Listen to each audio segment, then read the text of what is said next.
In this video, I'll be going through how to run Record Cleaner verification rules and interpret the verification output file. The verification check is running Record Cleaner following the validation check. Now remember to fix any records that fail the validation check and run the corrected dataset through Record Cleaner before continuing, if you want them to be included, as any records that fail validation are omitted from the verification checks. So then you just select the Continue to Verification box and click Next to proceed. If you want to simply check your data against all rules, check the Use All Rules option and click Verify. However, if you don't want the ID difficulty messages to appear, you can select the box to omit those. If you deselect the Use All Rules option, it will open up a box with options to select which rules you want, and these are by recording scheme. Once the verification checks are complete, a message screen will load displaying all the verification messages that have been generated and how many records each of these applies to. If you scroll to the bottom of the page, there is an option to download the verification output file. It says Verify file. And that enables you to check the information at a record by record level.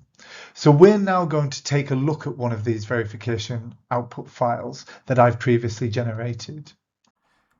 So this is a verification output file that I've generated viewed in Microsoft Excel. Columns A to H in the spreadsheet display the record information that I uploaded to Record Cleaner. Column I is a taxon version key that Record Cleaner assigns that we discussed in the Validating Your Data guidance video. Columns J to L contain the results of the verification checks. I've color-coded these to help me go through the file in this video, so please note that they would normally be free of any colors or formatting when you download this file from Record Cleaner. Column J shows us the ID difficulty code assigned to the species within a given record. Where there are no Record Cleaner rules for a species, this column will be blank.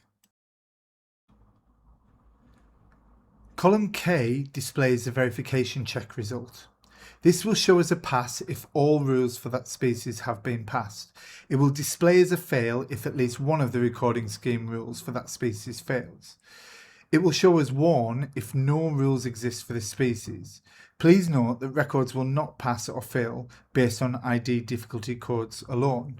And finally, column L, the messages column, gives us any information relating to the rules that have been run and the warning or information messages that come with those rules.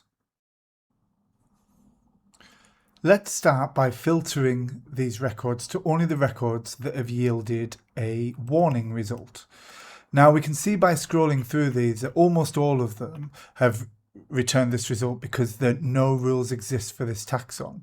However, we can see here that there is one that's a bit different. Now this record has an ID difficulty code, but if we look in the messages field, we can see that although the ID difficulty code has been set up for this species, no other rules have been run. Therefore, this record can neither pass or fail and also returns a warn result.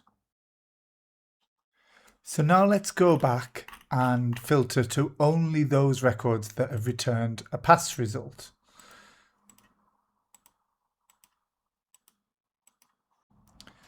Looking at these records, we can see the ID difficulty code value for each record in column J. And we can see the recording scheme rule interpretation of this in the messages field. For example, these first few records are all of the ground beetle Abax parallelepipedus. And a code 2 in this instance indicates that the species is fairly distinctive and can be accurately identified using available guides, even on first encounter, usually identifiable from a field photograph. We can also see which recording scheme rules have been run and therefore passed. In this case, it is just the 10-kilometer rule. Now if we scroll down, we'll see more of the same. We'll see examples like here with the 10-spot ladybird, where the period rule has been run. If we scroll down a bit further, we'll see examples like here with the labyrinth spider, where the phonology rule has been run. So now let's go back and filter the results to look at the things that have returned a fail result.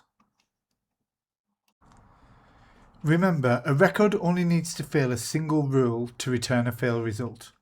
When a record fails, the messages box will include information on which rule was failed alongside the usual ID difficulty code information. Now, the first record here is of a southern migrant hawker at Hampstead Heath in London.